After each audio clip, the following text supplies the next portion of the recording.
What is up, everyone, and welcome back to another episode of the Somewhat Sports Podcast. My name is Chris, and I am joined by two of the greats in this industry, Jurg and Dame. Fellas, how are we this week? Doing well. Nothing changed in my boring life. No, Chris had a hard week. The Mets meted and lost out on a superstar because they're the Mets, and I don't know what else we expected from them. But other than that, I'm doing well. I know Chris isn't, which makes me feel well. So Oh, yeah. Don't worry, Chris. Better days are coming. But doing good. don't lie to him. Can't can't really say much. I mean, I don't know. Well, I don't know about you guys. For me, it snowed where I'm at today, so that's a fun thing to have to deal with in terms of travel to work. But aside from the inclement weather, it's been pretty good on this end. Now, we got rain here in New York. No snow yet. I hope no snow, to be honest. But yeah, I've had better days. I don't know. Me, You've had me worse days too, to be fair.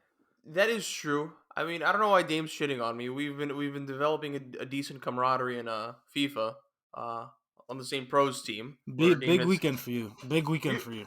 why me though? Why me? You're the captain of the team. Just it's a big weekend for you. Okay, whatever. All right, screw Is that. your No, is your roster spot on the line, Chris? hell That's what no, I'm bro. gathering. There's been a clear influx of positive vibes to our pros team when I joined. Dame doesn't want to admit it, but he knows it. But whatever, that's not the case. Guys, we have news this week. It's going to be a strictly NFL dominated episode because there is stuff to talk about. A bunch of firings have occurred. We're going to talk about them. We are going to do our final week of Clowns and Crowns. That's right. Week 18 has come and gone. The NFL season, the NFL regular season is over. And look, this may be the final regular season version of Clowns and Crowns, but don't you worry. We're going to have Clowns and Crowns playoff edition. Don't you worry. We're going to have that. And of course, speaking of the playoffs, the NFL playoffs are basically here. I mean, we're recording on Thursday. NFL playoffs start Saturday or Sunday? Saturday. They start Saturday. So the NFL playoffs are officially here. An exciting time for everyone. I love the NFL playoffs. However, there is some news that we need to talk about because some games might not be as great as they were hyped up to be because of certain injuries and just, bad news all around. But it's always a fun time when the playoffs are around. Just the atmosphere is different, air is cleaner. You know, certain matchups look promising, certain matchups don't, but screw it. We're going to give our predictions. We're also going to do a graphic for our predictions on Instagram where you can follow us, somewhat.sports. We'll be giving our predictions for obviously the playoffs, so you can check it out there in graphic format. We'll also, who knows, maybe we'll do a graphic for top 5 destinations for certain trade targets soon. Who knows if we'll get that cute. But list of firings, Clowns and Crowns for Week 18, NFL wildcard round predictions. Not all of them, just the wildcard round. So, without further ado, let's get started. Fellas, a bunch of firings have happened. Men have lost their jobs. Crazy. Guys, I mean, where do you want to start? We have, I believe, 3 people we want to talk about here. So we have Lovie Smith, fired from the Houston Texans. Mike LaFleur, fired from parted ways, quote unquote. No, he got fired. Mike LaFleur fired from the New York Jets. And then, of course, Cliff Kingsbury fired, and he is no longer the head coach of the Arizona Cardinals. And also the GM stepped down because of health concerns. We'll go with that. I don't want to, put that to the side. I don't want to belittle him. If he has health concerns, I'm going to give him the benefit of the doubt. But, maybe there's a little bit more there. What do you guys want to start off with? Do you want to start with Mike LaFleur since he's kind of the offensive coordinator? Yeah, that's fine. Okay, so Mike LaFleur fired. No longer the offensive coordinator for the New York Jets. Let me start off with Dame on this one because this is kind of, it's our team, technically. I don't know about you, and Jurg, you could also chime in on this if you want. It seems like, I think it didn't help that our quarterback was kind of ass this season, but it seems like he is kind of the scapegoat here for the Jets' shortcomings towards the end. It just smells like a Woody Johnson type of move to me. I think Robert Saleh and Joe Douglas. It seems to me like I don't want to say there's this internal pressure for the Jets, but I think this is the a move that kind of implies it. It's saying, yo, next season, it's kind of playoffs or bust. I think Joe Douglas has done a very good job. I think Salah has done a decent job. But like, look, the Jets have made an improvement. I think the roster, I think, is pretty solid. It's solid enough to make a playoff push next season, I believe. But it does seem like Michael Ford was a scapegoat, and it's kind of like this little warning sign from Woody Johnson. Obviously, not confirmed that it's Woody Johnson, but we're just gonna go ahead and guess that it's him saying, "Yo, guys, it's a ticking time bomb. We gotta go. We gotta like start the engine." So, Dame, what did you make of this news for Michael Floor? What do you make of it for the Jets? And also, do you have anyone in mind that could replace Michael Floor as offensive coordinator? I know there's been a few names that have been flown out there, but is there anyone in particular that you might be interested in? Talk to me, Dame. Well, I'm not surprised that this happened. I do think it was like mutual because I mean, if I'm Michael Ford, why the fuck would I want to be part of this team when you mess up the QB situation so bad?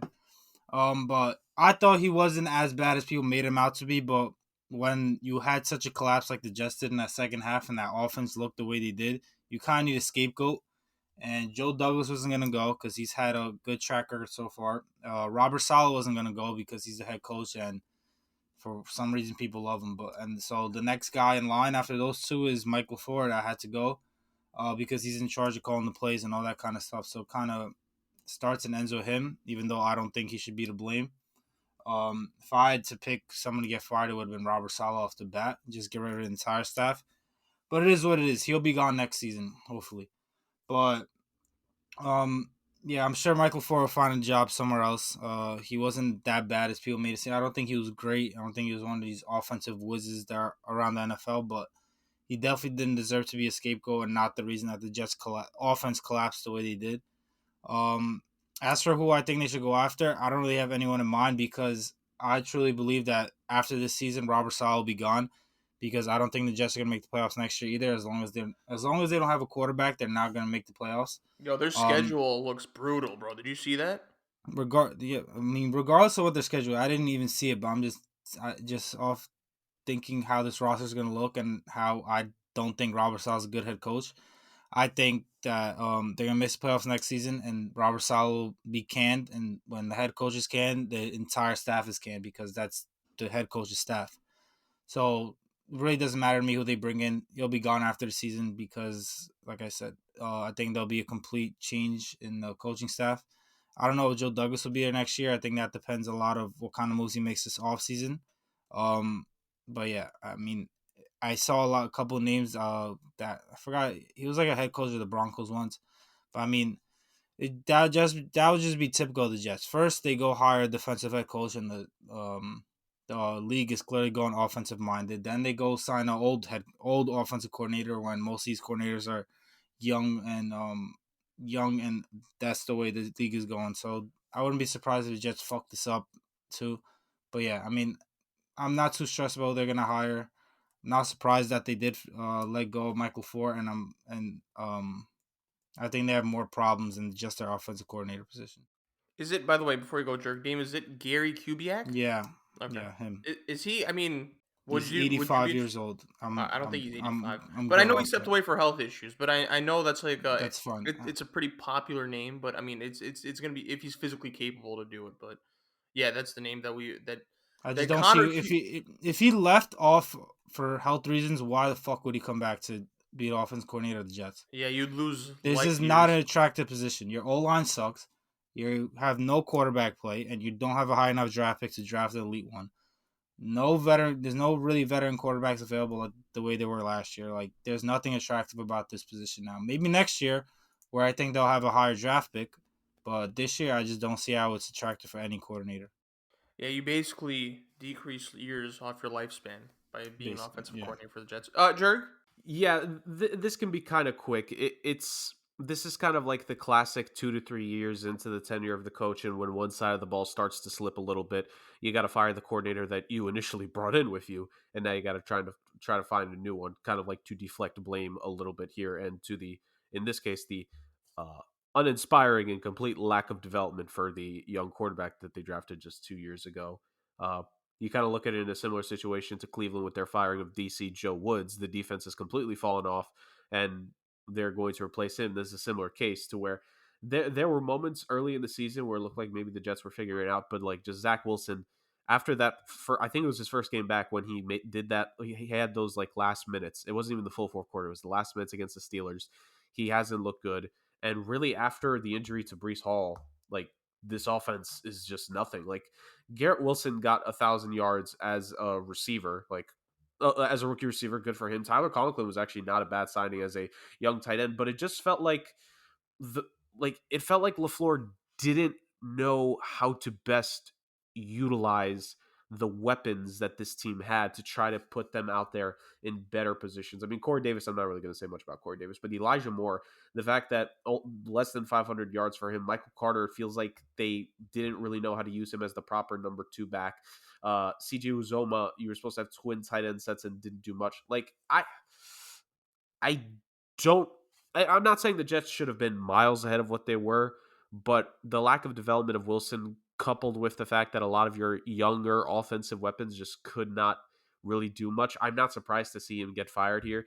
And especially the end of the regular season here, this last game against the Dolphins, we just really saw how anemic this Jets team was on that side of the ball. Like that defense played their heart out. The Jets should have won that game if they had competent play calling there. And the fact that it was just a complete failure shows, and this was the right move at the end of the day. I don't really have too many opinions to say like who could replace him. I don't really think you need to look that far in terms of a better candidate, but I think the plan for the Jets OC wise is they got to figure out the quarterback spot, and who is the quarterback you're going to bring in here that you plan to bring in during the offseason to be the starter next year. I know there are reports or like Salah has said or whoever, they're like, oh no, we don't want to give up on Zach Wilson, but I just like I don't know. I think for the Jets to if they're going to solve their offensive coordinator issue, they kind of need to figure out the quarterback situation here. And I think those two things have to go hand in hand here because I'm not going to go fully the way Dame has gone, but I think like year 3 is going to be a big year for Bob Saleh because I mean he wanted to talk about keeping receipts earlier this season. Well, the Jets might cash in on a receipt and fire you before the end of your contract here, bud, because it's year 3 is looking like a tenuous situation to where Chris mentioned the point here. Alongside the typical AFC East that they're facing, the New York Jets are facing the NFC East, and they are facing the AFC West. So you got games against the Chiefs and Chargers next season. Not an easy task, and considering 3 NFC East teams made the playoffs this year, not easy. So it's a tenuous 2023 at this moment for Robert Saleh, and it's going to take a monumental shift in the offseason for next year to look like any kind of prosperous year for the Jets. That's like 4 guaranteed losses already off rip, just looking at the schedule, not including the double games you have against your division rivals. So, whatever. I yeah, it's kind of difficult to be a fan of the Jets, man. But who knows? This it makes for good off-season storylines, guys. Let's move on. Lovie Smith fired from the Houston Texans. A big fuck you on the way out as he won his last game that made the Texans go from the first overall pick in the NFL draft to the second overall pick in the draft. We could talk about that another day, but guys, it seems I mean, yeah, the writing was kind of on the wall. I mean, the Texans are kind of a garbage organization, but I mean, look, kind of a gangster move on his end, saying, you know what, I'm out of here, but screw it, I'm going to win this last game. Whether it was intentional that he wanted them to drop in the draft, but screw it, if you're going to go, like, if you're going to go out, might as well go out on your own terms, and that's what he did. But, Jurg, let me stick with you. What did you make of this? What do you make of this for Lovie Smith? Do you see him getting another job in the NFL? Where do you see the Texans going? I know they have a list of interviews lined up. And what do you make of him kind of dropping to the number 2 pick? I look, the first pick I believe goes to the Bears. Personally, I don't think the Bears are going to go QB. I know the whole Bryce Young scenario is a thing, but like it's possible that the Bears trade out of that and a team that doesn't need a quarterback could trade with them, leaving Bryce Young to go to that team and not the Texans. So, I mean, that's where the difficulty kind of stands for them. But what do you make of the Lovie Smith firing? So not a shock. This Houston Texans cesspool has continued to prove as much. Cal McNair is an absolute egomaniac, and Nick Caserio is an absolute buffoon. the power structure in Houston has been bad for a good while now. It was bad when Bill O'Brien was there, when he was both head coach and the general manager at one point. It was bad after they finally canned him and got him out of there, and it continues to just be porous. If you were going to fire the coach no matter what this season, you might as well have just stuck with David Culley last year. This is now back-to-back seasons that they're firing head coaches. And honestly, it's kind of like 3 years in a row, considering they fired Bill O'Brien the year before they got David Culley. So now this is the 4th straight year that they have to look for a head coach. That does not show any kind of organizational stability, to say the very least. How Nick Caserio still has a job, I'm questioning to this day. In terms of Lovie Smith, could he potentially get on another coaching staff as a senior defensive assistant? Sure. As a defensive coordinator, yes. I think you could tell the locker room liked him. I think the locker room responded to Lovie, and I think he was the right guy to be a guiding hand for the organization. But I've been saying this problem for the Texans now. Like Dame listed out for the Jets earlier that they don't have this, they don't have that. The Texans literally have nothing. They don't have a young quarterback prospect. They have a decent running back prospect. They have nothing in the wide receiver pool to make you excited. They have nothing in the tight end pool to make you excited. The offensive line, I can't name a single offensive lineman outside of Titus Howard, and he could be gone, I think, after this season, if I'm not mistaken. And the only defensive starter I could definitively name is Derek Stingley Jr. This team has nothing. Of 22 starters, there's only one I would definitively bring back next season. Of 53 roster players, there's only one out of 53 that you can, or 2 out of 53 you can definitively name. Or, okay, 3, Davis Mills, sure. But, like, come on now. This team is poor. Lovie Smith was never in a good spot. David Culley was not in a good spot last year. Jurg, what about Desmond King, is it? I don't care. Oh, Anyways, wow. I don't like he was a veteran that signed on because he was supposed to be one of those guys that just filled in a roster spot. He would see what he has left in himself. Like, he was good a few years ago. He's not at the same level that he was a few years ago. He was much better before. So I like this Texans team has been a travesty. Like, Lovie Smith getting fired, it sucks for him, but I'm not surprised. It's been a clear agenda for this Houston Texans team of what they've wanted to do the last couple of years. I forget if I'm skipping one of the questions you asked here, Chris, but in terms of who they might hire, I don't know who the definitive list is, but the last 2 to 3 seasons, they have been enamored with wanting to bring in Josh McCown as their next head coach. Uh, will they do that now, considering the list of candidates that could be available that they could interview? Who knows? We'd have to wait to see how that develops. But for several off seasons in a row now, they have been interviewing and being in contact with Josh McCown. And I promise you, if Brian Flores had not filed his suit against the NFL last year, I'm convinced the Houston Texans would have hired Josh McCown. I think that's the only reason they didn't do it. Now that they've had a year, maybe will they choose not to out of somewhat reasoning and common sense? Maybe. But do you have any faith they're going to make a good hire? And even if they make a hire that could be decent, how long of a leash is that coach going to get? This roster has nothing. There is no quarterback, no good receiving core. Although, shout out to John Mechie. I think I just saw a headline saying that there's good news in terms of his recovery, because he was ruled out because of was it cancer? Like some sort of I feel bad for not remembering, but he was ruled out in the preseason for a reason. And the fact that for a condition, and the fact that there's good news for him, like, okay, you have a young receiver for next year, but this Houston Texans team does not breed any source of belief and confidence that any fan nor person should have in them in general. So I don't really know who they could go after. Like I said, they've been heavily linked to McCown. Are they going to go after him again this offseason? Who knows? We have to wait and see. But I don't really care. And like you said, Chris, I love the fact that Lovie Smith just gave double middle fingers on the way out to the organization before he left. It's like, okay, you're going to fire me for sure. I'm going to cost you the number 1 overall pick. And I mean, that's the magic that had to have happened for that wild 4th and 20 touchdown that they had to end the game, which made me and Chris really happy, considering we predicted that for our weekly predictions for it. But yeah, it was like this Texans team is just not good. Well, what do you make of them dropping to the 2nd pick? Like, do you think it's they deserve it? They deserve it. I also don't think it was like the end of the world. Like, I still think they could get Bryce Young. Yeah, they're still good. Like, here's the thing. At the end of the day, they're still going to get one of the top 2 quarterbacks. Now, do they maybe have to quote-unquote settle for C.J. Stroud? Perhaps, because I think if you're the Chicago Bears, you should be listening to teams that want to trade up to that number 1 overall pick to get more draft capital. If they're going to go in with the idea that Justin Fields could be the quarterback, you got to surround him with talent, because you want to talk about a team that needs to fill in positions. They need offensive line help. They need skill position help. They need a little bit more on that defense. There's a lot of things the Chicago Bears need. Um, and it is a real possibility that you look at a couple of teams later down in the draft. I think the Colts are going to be the big one at number 4 that a lot of people are going to point out, like, they need a franchise quarterback too. Now, will they trade? Who knows? Because I think Arizona's at number 3 and they don't need a quarterback. But again, that's another team that will likely be listening into trade offers if people are willing. Because honestly, this quarterback draft class is going downhill like week by week. It feels like, because Spencer Rattler just said that he's going to stay in college another year. This was months back, but Bo Nix is going to stay. So this is really only a 3 quarterback draft class in terms of definitive first round prospects.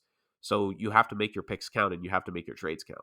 So it's going to be a interesting deal here, but they will still get a quarterback at the end of the day. Will it be the guy that they definitively want? Who knows? I've said this before. I'll say it again. Godspeed to whichever quarterback the Texans end up getting, because they're going to have no offensive line covering them, basically. Like, Chris, I defy you. Name me an offensive lineman on the Texans. No, but like it does help that they also have the Browns picks as well. Yeah, but like that quarterback is going to get murdered. No, he is. But like that's every like QB that gets drafted to like a bad team. I don't know. I feel like it's such a staple with like new QBs on like bad teams. Like you're gonna get sacked. Right, but I'm just saying, like, I think there's legitimately no foundation. No, I Like, feel you. I 100% agree. like it's terrible. Like, I know this wouldn't be the number, but what's the single season record for most times a quarterback has gotten sacked? Because I think whoever the Texans rookie is next season, unless they're mobile as all hell, I think that's what's going to happen to them, because there is literally nothing. The 3 of us might as well be offensive linemen on the team. That's the equivalent to them. So Godspeed to Bryce Young or CJ Stroud, whoever is the Houston Texans quarterback of the future, but it's terrible, and quite frankly, I have no sympathy for them. Cal McNair deserves it, so I don't care. Dame? Yeah, I mean, this was pretty much expected, especially after they won that game. But when it comes to their draft position, I kind of forgot the other questions. I just going off what the most recent conversation was. The draft position from 1 to 2, I personally think it is a big deal because, one, if you don't want to draft a QB because you don't want to put that QB in a position where he's just going to get wrecked and he's going to ruin his confidence and he's just going to burn out.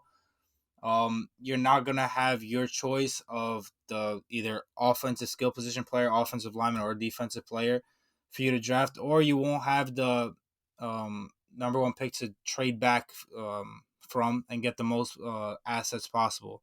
That's gonna be the Bears. And say the Bears go in the QB position, and you at the Texans at 2 or deciding between Bryce Young and CJ Stroud, one guy just stands out so much more to you than the other guy, but the Bears in front of you go on and take the guy that you prefer a lot more and you're not too fond of the other guy. Like, that's going to screw you over at the end of the day, and you're going to look down back a few years down the road, you're going to look back and be like, damn, all we had to do was lose our final game, and we would have had the quarterback that we wanted at the end of the day, and we knew was going to be the better player, and we didn't get him because of this. Like, it's very much possible the Bears go in a QB direction when you have Justin Fields as your quarterback. But for the Texans, like, if I was a Texans GM, I personally wouldn't draft a quarterback. I'd go with the best offensive player, whether it's Carter from Georgia or Will Anderson from Alabama. Or even if you want offensive lineman, you can. But you do have Laramie Tunsil at left tackle, one of the best linemen in the league. So you don't really have to go that direction. There's not really a lineman that's like a top 5 prospect. Kind of like there's like 2 or 3 top 10 guys, top 12 guys, but not really one to draft in the top 5. So if I was personally the Texans, I'd go the defensive route because, like Jurg mentioned, you don't want to bring in a QB that has no running game, a weak offensive line, no receivers to throw to. Like, there's no way you could possibly develop that quarterback. No quarterback comes into NFL day one ready to win. Like, they all need their own development plan. They all need time to learn the offense, learn the NFL, and kind of develop. And if you don't have anything to develop into, you're not going to be a good quarterback. I don't care how physically talented you are. As for Lovie Smith, yeah, I mean, he's been around in NFL. Clearly, he's been around for a long time, from head coaching positions to coordinator positions. I don't know if you'll ever get a head coaching job again. To be honest, probably get a coordinator job somewhere, like a senior assistant, like Jurg mentioned. But for this, I mean, I feel like he knew he was going to be out the door, and that's why he did what he did. I feel like if he knew maybe he had another year, he wouldn't have done this because as a head coach, you want the number one pick. But I feel like he probably heard before that this is his last game. And he, like you guys mentioned, was a big fuck you to the Texans.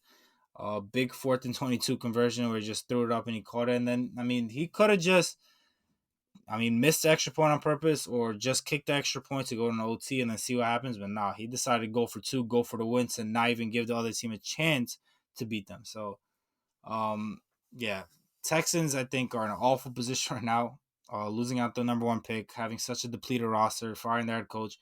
I don't know what head coach wants to come over here. When you don't have, when you have the number one pick, no matter how bad your team is, it's always an attractive spot to go to. You get literally your choice of any college player coming out into the draft, and then obviously you have the top pick in every other round as well. So but now you have the second pick behind the Bears. You might not get your quarterback of your choice. You might not get your defensive player of your choice. You're not going to get the best trade assets to move back. Like, it's just a tough situation for any coach to come into, and I just don't see as an attractive position for whatever coach they do decide to bring in. I just want to point out for the fact that that team is so bad, so irrelevant. I forgot Laramie Tunsil was the left tackle on that damn team. I legitimately forgot. Like, they're irrelevant. They're nothing. And it's we always talk about how the worst possible places to be in sports is in purgatory, and it always is. But to be irrelevantly bad, I think is right up there. Like, it doesn't it's not going to make a difference for them this first round pick. It's just not. There's no foundation set for this team, and it would take I think several off seasons for them to be any kind of halfway decent next year.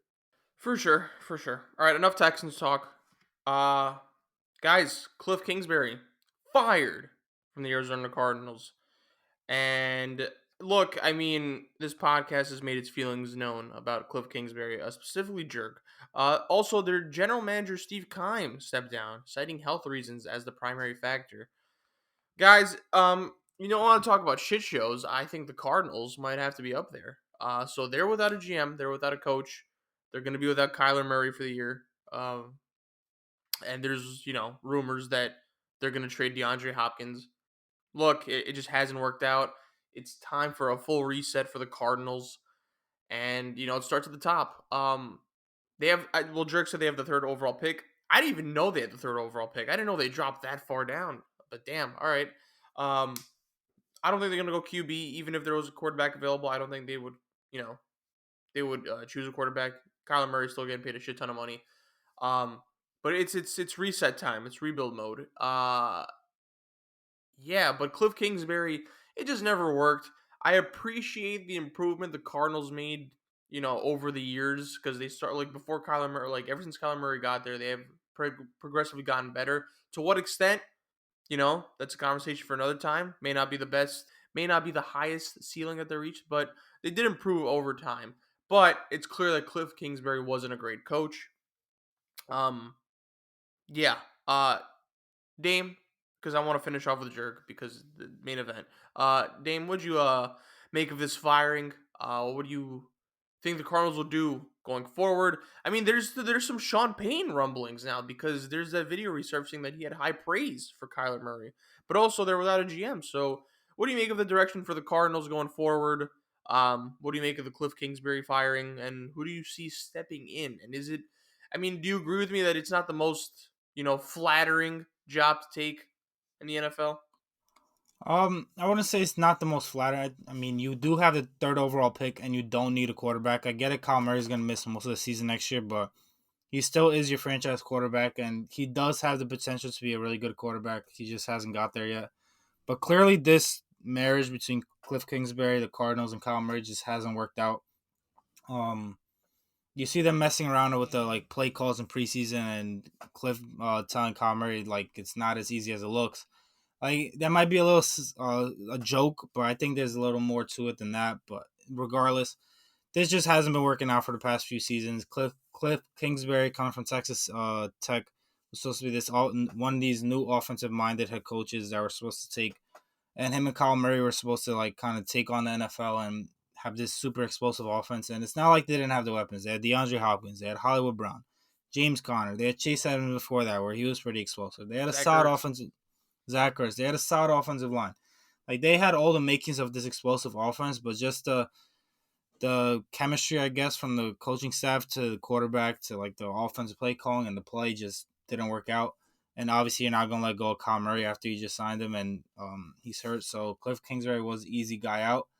Um, I saw something online that like before he even got fired, just they're predicting he was gonna get fired. That after he gets fired, he'll go to like Kansas City, become like a quarterbacks coach there, or become the offensive coordinator there if someone hires Eric Bieniemy.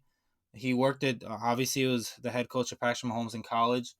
Probably go there. He'll learn under Andy Reid, and then he'll get another head coaching job that way. He'll learn a lot of new things from Andy Reid, and that way he'll be more successful. Just throwing that out there. But head coaching candidates to go there. Sean Payne could be a good one. Obviously, he's a good one for anybody, and he had high praise for Kyle Murray, something I personally don't have because he hasn't proven shit to me yet. But it's definitely an attractive spot. All the top candidates should probably want to go there. Like I said, you have Kyle Murray, the third overall pick. You have a bunch of cap space. Although they're looking to move DeAndre Hopkins, even if you do, you still have Hollywood Brown. Greg Dortch showed promise. You could probably draft another receiver. Receivers grow on trees in the draft. Like I said, you have the cap space to sign another guy as well. So this team does have the making of a good foundation, unlike a team like the offensive coordinator of the Jets or the head coach of the Texans. Like there is some attractive pieces to come be the head coach of this team. And obviously living in Arizona is great. Been there. Great state, great city. But yeah. Cliff Kingsbury, I'm sure he'll find a coordinator position somewhere. I wouldn't be surprised if it's the Chiefs. And then soon after, he probably get a head coaching position 2 or 3 years down the line after he kind of learns under Andy Reid. But yeah, I wouldn't be surprised if Sean Payne does go there. It's an attractive spot. By great city, did you mean Phoenix? Yeah. Okay. Jurg? Guys, who would have thought that the head coach that finished below 500 in college, the head coach that was fired for finishing below 500 in his college career, the head coach that couldn't do anything when he had, what's the guy's name who's won the MVP award before? He's won a Super Bowl. Oh, Patrick Mahomes. The guy that had Patrick Mahomes in college couldn't get above 500 for his career. Who'd have thought that guy ended up not working out in the NFL? Hey, wow. You know what? Master sleuth. And I will admit, first half of last season, Cliff Kingsbury, I will say this. You had won me over. I was like, you know what? He somehow figured it out. Good for him. But then I was like, wait a second. The second half of the year needs to play out. And who would have thought that 2022 was the definition of the second half of the season for the entirety of it?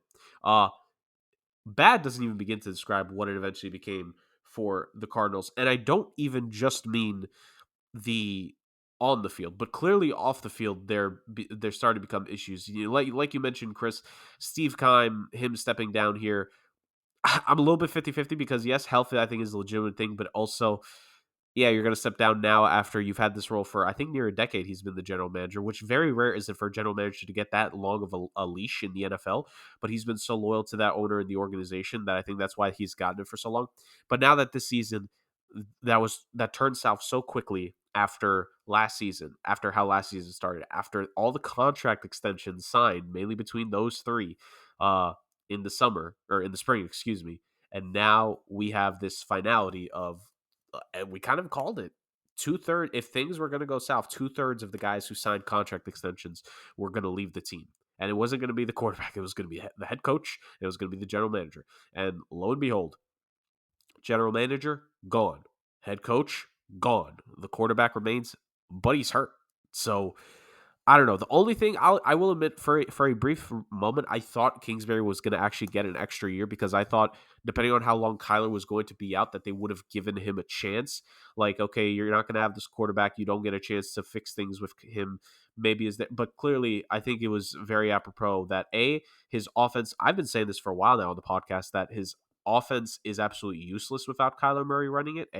And B, you saw it in the games this season before Kyler got hurt. They whatever chemistry, whatever relationship they had, clearly went all the way south and went all the way to hell because Kyler was getting upset with him, and rightfully so. Cliff Kingsbury's offense is like, it was seen this season. They continuously started out poorly in the first quarter when he tried running his set plays. And then when Kyler took the reins and said, okay, F this, I'm going to run the offense, they started to play a lot better. I mean, depends on how you want to view a lot better, but better than what they were in the first quarter. So I'm not surprised that this ended up failing. After the collapse of last season, I mean, I've made it a point on this show on a number of occasions to point out the fact that this dude continues to fail in the second half of seasons constantly. It's Death Taxes and Cliff Kingsbury teams going like 4 games below 500 to finish out a season. And in this case, they only won, 3-4 games? So yeah, what a way this tenure turned out. The offensive genius, the guru himself, quote unquote, that came out of college, quarterback whisperer, that couldn't do anything, or they didn't even like let him waste time to help out Josh Rosen. They're like, nah, you could get out of here, because realistically, Cliff must have known from the jump, like, okay, my offense is not going to work if I got Josh Rosen as my quarterback. So at the end of the day, not surprised to see him fired. Who's going to be the next head coach? God, I don't know who it is, but they better, start off a good relationship with Kyler Murray, because that's the only thing that's going to work in Arizona at this point. Terrible, just terrible, like the way the tenure ended. And now I know it's not the main question, but the rumors that they might trade DeAndre Hopkins, like, I don't blame DeAndre if this was facilitated, like if he started the conversation, because you just left a toxic dump in Houston, and now is Arizona going to potentially get that? Like, is it going to become that? I don't know. I think they need to hire their head coach. Well, no, excuse me. They need to figure out who's going to end up taking reins as general manager. I know it was a shared reign, but I think it was Adrian Wilson and one other person. They were kind of like, it said that they're going to be the football decision makers with Keim stepping down. They need to figure that out and try to finalize that if they can. Then they need to go after the head coach, which who knows who they're going to go after. Teams tend to go the opposite of what they just fired.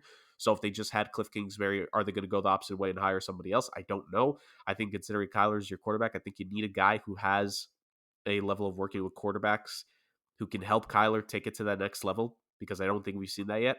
And I think that's the I don't know how many steps you want to call it, but the process that Arizona needs to go under. It needs to be a complete retooling of the power structure, which is not a surprise. Kind of expected that going into the year. And yeah, that's the only way that they're going to be able to get back on track, because the 49ers looked like they could run this division still for a bit. The Seahawks, I know this was a magical season for them, but like, is that really going to continue into next year? Who knows with the Rams, considering all the reports and rumors about their head coaching situation, considering Matt Stafford. Like, we need to figure out how severe the injury was. Is his career potentially over? We need to see how that's going to end up. Like, there is an opportunity here, actually, if Arizona can put it together, for them to fix things. But there are a lot of mitigating circumstances behind it, and they need to get it right, or this is going to be a complete waste of a talented player in Kyler Murray. All right. Okay. We move on to the critically acclaimed segment of Somewhat Sports. Clowns and Crowns. Final regular season week, whatever you want to call it, of Clowns and Crowns. Fellas, what an honor it's been to highlight some of the shitheads and some of the not shitheads of the NFL. Let's start off with clowns, because we like to end off with winners on this one. I know it's a little bit of a surprise that this is in the middle of the show, but we figured it'd be a little bit anticlimactic if we finished off with clowns and crowns, considering the fact that the playoffs are right around the corner. We want to end off with some, hot take predictions possibly. So, clowns and crowns. I'll go first. Clown, easy, Houston Texans. You know, you had the first pick. You literally drop it. You go to 2 last week of the season. If I'm a Texans fan, I am sick to my stomach. But it was so funny to watch. And this is the beautiful thing about NFL, is that, like, even in week 18, like, both of those teams had literally no playoff aspirations, nothing, and yet it was a big storyline. But the Texans, you had the first pick. You were, like, in line for the first overall pick for a while, and then, of course, just gone. And second pick isn't bad, but it's not the first. So, Houston Texans are your clown franchise, clown organization, and you get the clown. You get the final clown of Chris's clown list. Jurg? My week 18 clown is going to go to a guy who, I think this is the first time I'm picking anyone related to the team this season in terms of a clown selection, but I got to go with Brandon Staley of the LA Chargers.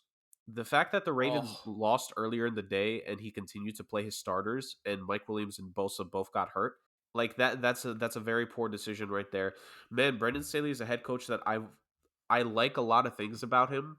I think he can be a coach for like a good while to come, and he'll definitely get a head coaching stint after this current one. But it like his decision making is very questionable in regular season finales. The timeout at the end of last year that cost them a playoff spot with the Raiders if they just had not taken the timeout, because the Raiders have admitted since then that they were going to just go for the tie there. Um, and the fact that the now this year starting his guys for no reason. Remember, Justin Herbert has been banged up several times this season already. So having him in there by itself was stupid. But now you let one of your star wide receivers and your star defensive player get hurt. Like I got to question a lot of things with Brendan Staley right now. So my clown for Week 18 has to be Brendan Staley. I hate to say it because he's a coach that I've had so much praise for in his 2 seasons, but this has just been like, what is going on with him in Week 18s? Like I don't understand it. Yeah, my clown is going to be Dak Prescott. Absolutely embarrassing performance against the Commanders this week. I know it's kind of a meaningless game, but I mean, still there was a slight chance you get the number one seed. But regardless, I mean, 14 for 37. That's awful. That's worse than awful. That's crazy. I can't even explain it. 128 yards, one touchdown, one pick. I'm pretty sure it was a pick six too. I mean, only putting up 6 points against Commanders too. I mean, you Dallas fans claim that he runs the division. He's so good against the division, this and that. I mean, this was arguably one of the worst quarterback performances all year. Um, yeah, I mean, I'm going Dak Prescott. all right. Crowns, baby. My crown, short and simple. Rebounding off my clown. My crown of Week 18 goes to the Chicago Bears because they get the first overall pick because the Houston Texans are idiots. So the Bears, you're in prime position to make a solid pick or, get more draft capital.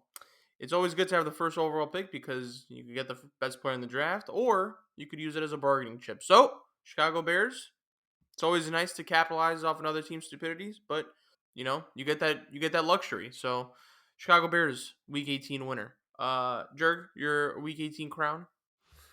Oh man, I got a couple options here. I knew Dave was gonna go with Dak, so I stayed away from that one purposely because man, Dak was bad.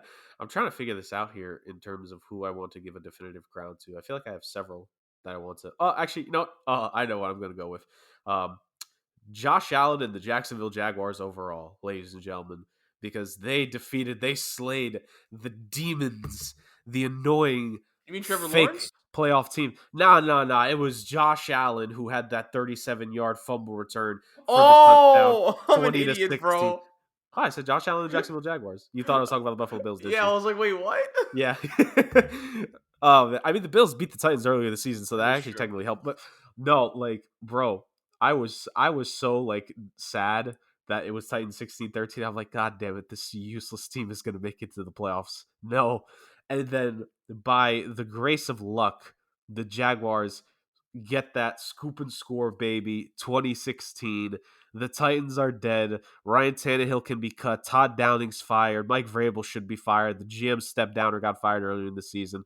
Everything about the Tennessee Titans can collapse. I am just so happy.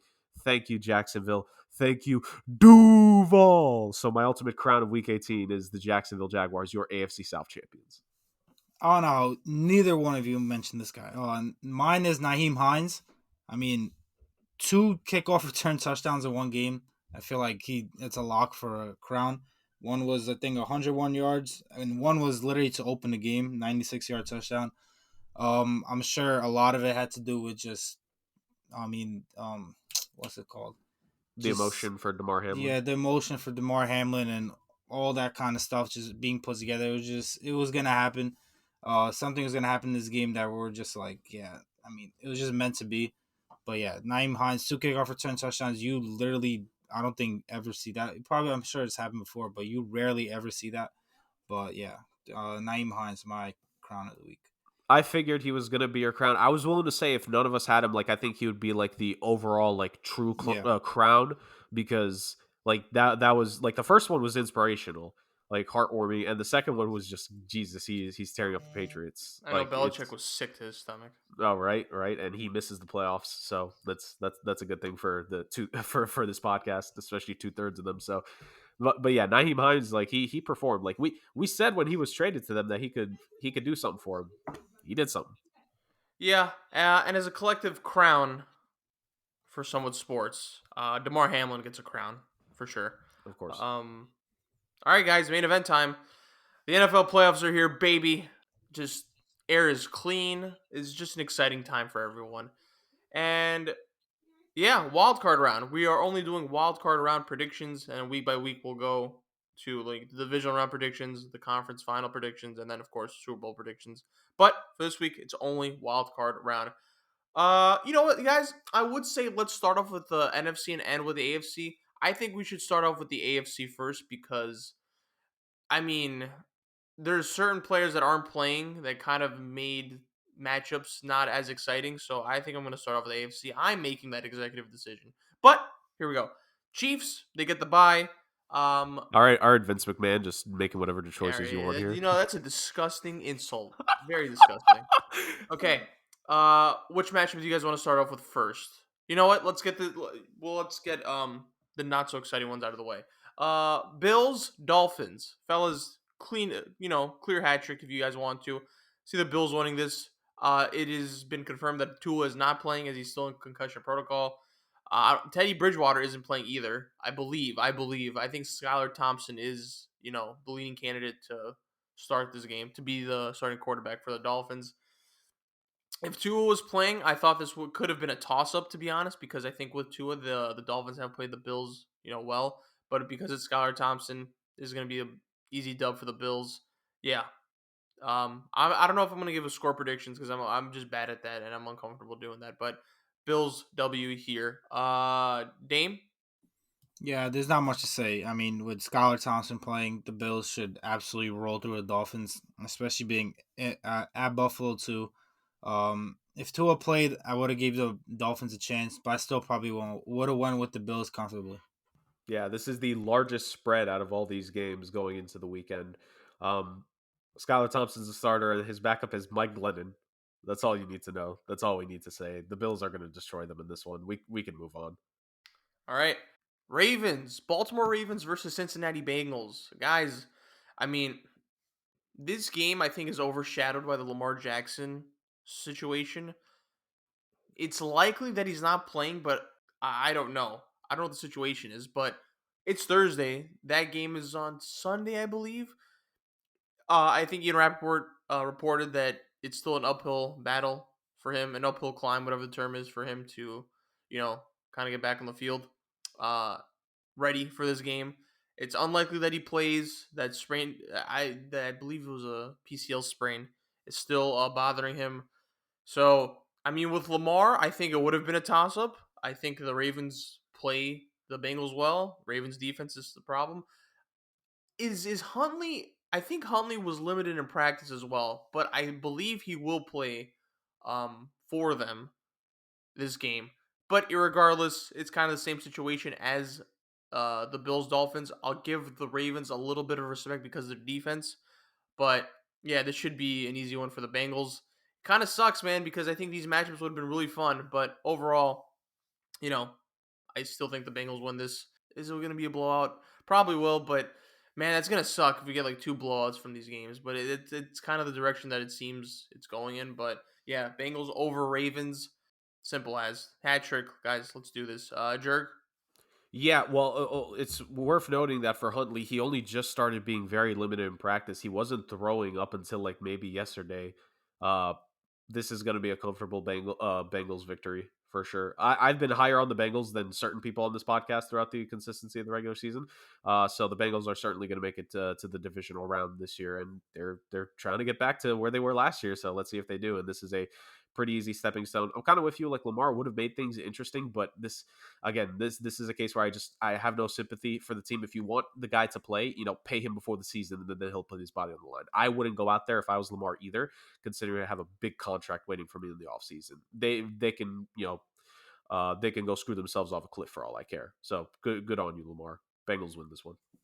Yeah, this is not long either. The Bengals should smack the Ravens. If Lamar was playing, I might have even won the Ravens.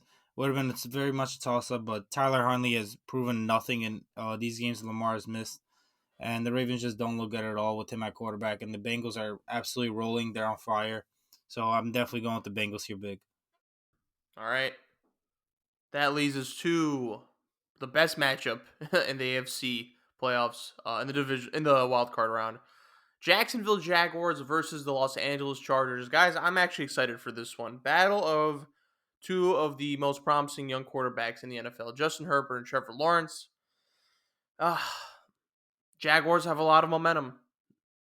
I don't trust Staley. I think Herbert's better than Lawrence right now. I think Chargers take this. I wouldn't be surprised if the Jaguars win. I think it'll be close. I hope it'll be. I hope it will be close.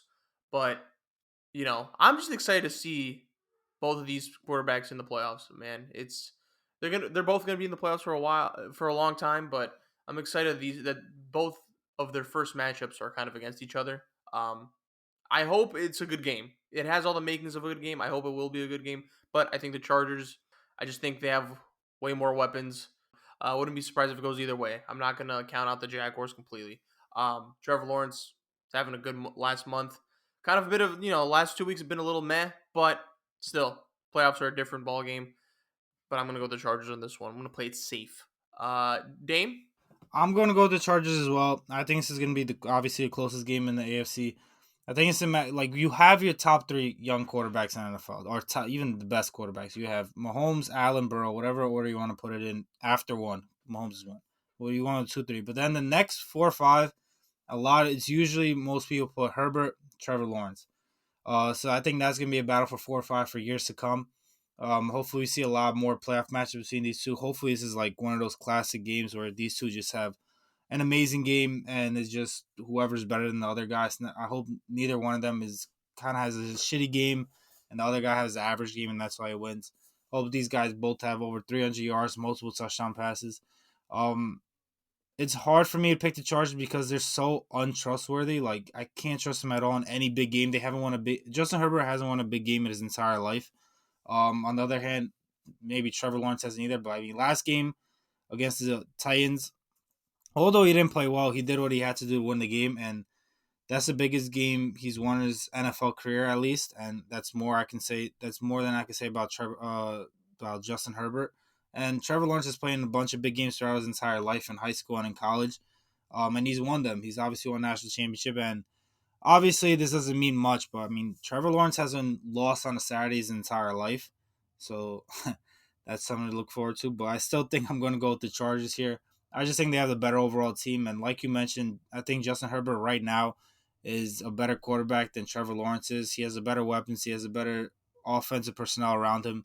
He has a better defense as well. But I wouldn't be surprised if the Jaguars win. I think it's going to be a close game. But at the end of the day, I think Justin Herbert is going to get that first playoff win in that first big game that I can finally say, oh, there it is. Justin Herbert finally won a big game in his career. So first off, what a stat by name about the whole Trevor Lawrence on Saturdays thing. Random stat of the day. I kind of like it though. I think we need to make that weekly going forward. Yeah, for sure. But also the whole like neither quarterbacks won. I mean, you kind of pointed out at the end there, but Trevor Lawrence has played in 2 college football national championship games, and Justin Herbert won a Rose Bowl and was the Rose Bowl offensive MVP in his last season. So I don't like. I know you're talking about NFL mainly, but I wouldn't say neither guy has never played in a game worth any importance. Also, I got Dame's lying a little bit. I know he like deep down he wants the Chargers to lose so he could rip Herbert on the show next week, but that's irregardless. Yeah, I'm with you guys. I think it's going to be a close game. I hope it's a solid back and forth game. Both these sides met in the regular season earlier on. The Jaguars absolutely smacked the Chargers 38-10, which was the first indication like, whoa, what is this Jaguars? But I think Herbert was like off the ribs, right? I think it was that, and also like just the Chargers. They hadn't gotten any semblance of the running game yet. Like their leading rusher that game was Sony Michel with 22 yards. So. And before this recent game against the Broncos, I think Austin Eckler scored in 4 straight games for them, including back-to-back 2 touchdown games, again, before this past Broncos game. It's going to be close. I think it's going to go back and forth. It's going to be a story of which defense is able to, I think, make a play. We know the Jaguars can. We know the Chargers have the talent to. It's just about their health, really. I will say this. I don't know if it's going to make an impact on game day, but I just saw that Rashawn Slater is being activated for this one. So I don't know if that could potentially make an impact. You get your franchise tackle back for this one. That could be massive for the Chargers here in terms of dealing with a Jaguars defense that has put on some pretty good performances this season, especially late in the year, to get them into the spot of making the playoffs. But I'm with you guys. I think it's going to be the closest game of the AFC portion of things. I think it's going to be like a 27-24, maybe 30-27 game because I want to see some offense, but I want to see it be close. I'm going to give the slightest of edges to the Los Angeles Chargers. I think Herbert is a developmental step ahead of Lawrence right now, and I think that could and should make the difference. But I think the way it's going to come down to is whoever gets the ball last is going to decide the game, and I'm expecting it to be the Chargers because Lord knows it usually is in these situations. And I think Herbert can make the throws to his guys to be able to. I'm not saying Lawrence can't, but I'm saying whoever gets the ball last is going to win this. And I think that's going to be the case. It's again very slim. I think it'll be decided by like 3 points. I think the Chargers barely take this one out.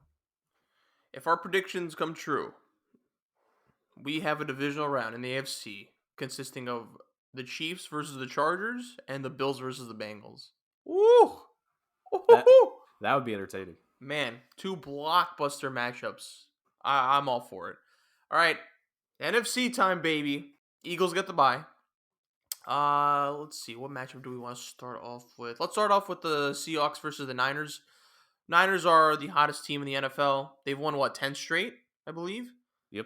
So I'm gonna go with the Niners on this one.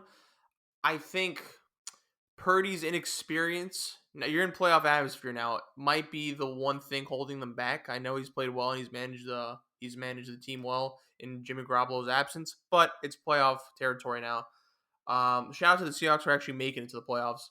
But I think Kyle Shanahan, the running game for the Niners, there's just way too much momentum on their side for them to lose this. Granted, the Purdy inexperience might be a thing. I just think all the other factors leads to an overwhelming win. Seahawks could make it close. I believe a few weeks ago they played and it wasn't necessarily a blowout. I actually think they made it close. Could someone fact check me on that? But yeah, look, I think the Niners are one of the teams that everyone predicts will make it far. This should be a win for them. I hope it's a decent game at least. I think I'm happy for Geno Smith making the playoffs. I don't think it'll be a blowout, but I could see this being a close game, and then towards the end the Niners kind of drift off. But yeah, I am gonna go with the Niners on this one. Dame. I'm going to go with the Niners as well. I think they're going to win fairly easily. Not as badly as I think the Bills, Dolphins, Ravens, Bengals. Ravens, Bengals. But I think they'll win comfortably. I just think they're a much better team, much more experienced team than the Seahawks. The only thing that would worry me is Brock Purdy in the playoffs. Clearly, he's not an experienced quarterback. Clearly, he's just strictly a game manager. Who knows how he's going to play when the pressure's on, the playoffs are on, it's win or go home. So that still be determined. But you could say the same thing about Geno Smith. But I just feel like Geno Smith's been in the league long enough, or something like that may not bother him as much as it might Brock Purdy. But I have enough faith in the fact that even if he does get a little nervous or he's just not as sharp as he has been to end the season, the team around him that he has is going to pick him up, from the running game for Christian McCaffrey to just getting the ball into Brandon Ayuk and Deebo Samuel's hand from 5 yards out, and them just making things happen, or the defense making turnovers happen and scoring themselves. I just think the 49ers team is way too loaded to lose this game to the Seahawks. So, yeah, I'm going with the 49ers comfortably. 49ers are going to win this one. Sadly, the legend of Geno Smith this season has to come to an end, but that defense is absolutely just monstrous. The 49ers in this round offensively just need to do enough. And if they can get past this round, who knows? Like, Jimmy G has been trying to return for the playoffs and maybe like getting this extra week off basically for him to prep for the future rounds. Like, that could be the big thing. But at least in this round, I believe in good old Brock Purdy, Mr. Irrelevant. I could be wrong. I have not fact checked, obviously, going into this episode. I think he might end up being the first ever Mr. Irrelevant to win a playoff game and start and win a playoff game, if I'm not mistaken, if he's able to do this, because he was the last pick of the draft. So, what a great story it would be for him to continue this, like to help keep the 49ers on this run. They're I think to some, probably the heavy favorite in the NFC right now. And they get past this round and they could maybe get Jimmy G back for like the divisional round going forward. Whew. San Fran could be poised for a deep run, but that starts here. San Fran over Seattle. Let's keep it moving. All right. Giants versus Vikings. Fellas, interesting matchup. Interesting matchup indeed. Uh I think there's money to be won from this matchup. If you're into that type of stuff. It's at 4 p.m. So not 1 p.m. and not a primetime game. Right in the middle. So you don't know what you're gonna get with Kirk Cousins. I'm indifferent. I am so indifferent. I love what the Giants have done this off. I love what the Giants did this season. No one expected them to make it this far. Daniel Jones has been solid. The Giants have been solid. Hmm. I mean, look, I'm excited to see Justin Jefferson in the playoffs. I'll say that. I'm going with the Giants on this one, guys. I'm sorry. I don't know. I just have this gut feeling. The Giants have nothing to lose, stress free. Pressure might get to Kirk Cousins. I know he's won playoff games before. Has he? Has Kirk Cousins won a playoff game before? I think like 1 or 2. Yeah, he's won one before. Okay, well, look, he has been there. And so he has playoff experience. But, I don't know. I just have a feeling that the Giants might upset them. The Giants have been playing so well. Brian Daboll, I think, is a better coach. Again, I like what I saw from Daniel Jones this season. I just think they're going in as the underdogs. I think very stress-free. I think the pressure is going to be all on the Vikings. I think the defense is going to set around Justin Jefferson. Going to try and frustrate him. We saw what happens when you frustrate Justin Jefferson. I mean, look, I could be completely wrong, and the Vikings could win this, but I don't know, man. Even if the Vikings do win, I don't see it being a blowout. But I'm going to go with the Giants upset. Jurg, what do you think? This is so difficult. Right? Because the playoffs, whether it's the last game or not, Chris, is a primetime game. You're right. Yeah. So now we need to think about primetime Kirk Cousins. It's fun just to make fun of Kirk Cousins. He also just genuinely sucks in games that are important. Like, even like I was looking at the stats just now. Like the playoff game that he has one playoff victory, by the way. That one game he was only he only threw for like 240 yards and 1 touchdown. It was that game against the Saints a couple years back. I think it was the Kyle Rudolph game.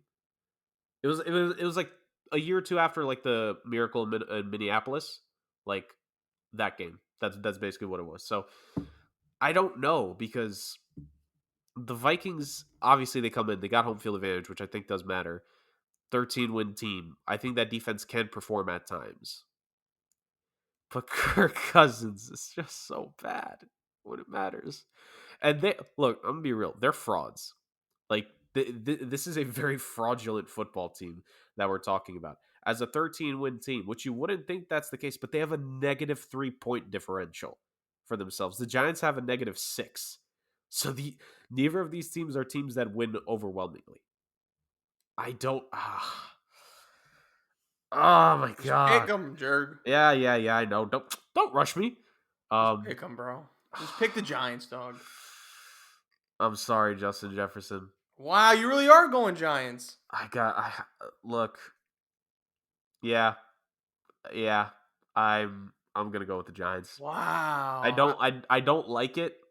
I really don't, because both these teams aren't that good. But just, I think I've seen enough of the Vikings to show that they're kind of fraudulent, and I think the Giants have captured more times than the Vikings the essence of run game and defense winning you the game. And I don't think the Vikings are the kind of team that can overwhelm them on either side of the ball to avoid that. You know what I mean? Like, I hate this team, of course. I mainly hate the quarterback, but the Titans team that made it to the AFC Championship game a couple seasons ago, it was their running game and it was their defense, right? Who stopped them? It was the Kansas City Chiefs. Why did the Chiefs stop them? Because it's Patrick Mahomes is the quarterback. The overwhelming quarterback. The Vikings are not an overwhelming enough defense to the point where I think they could figure out the Giants, like really crack them. And I don't think their offense is overwhelming enough to overwhelm this Giants defense, which has really outperformed itself in various situations. I think they could do it again.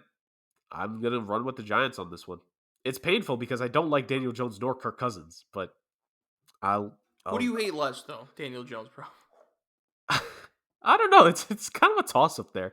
Kirk Cousins is fun to make fun of. Daniel Jones, I just genuinely like.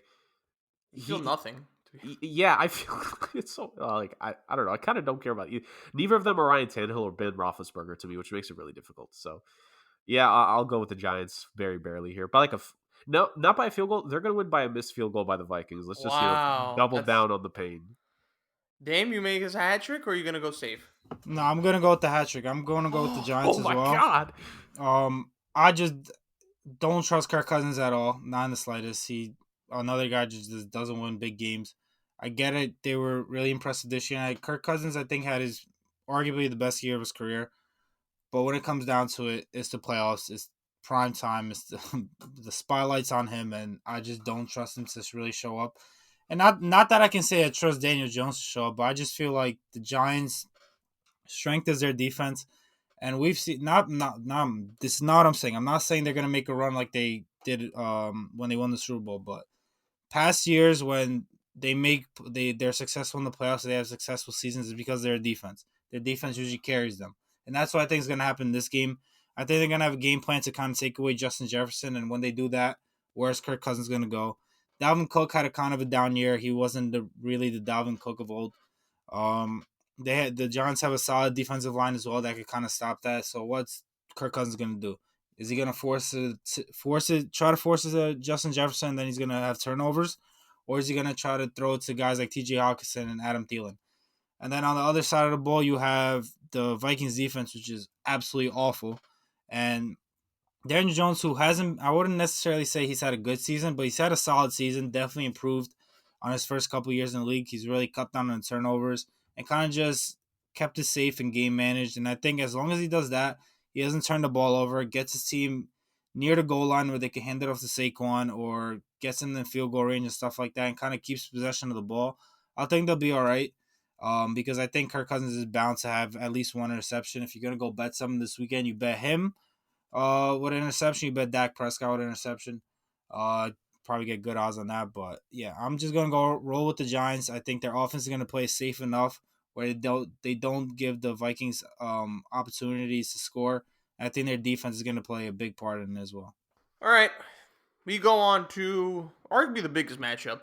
Um, biggest, I didn't say the best. Dallas Cowboys versus the Tampa Bay Buccaneers, fellas.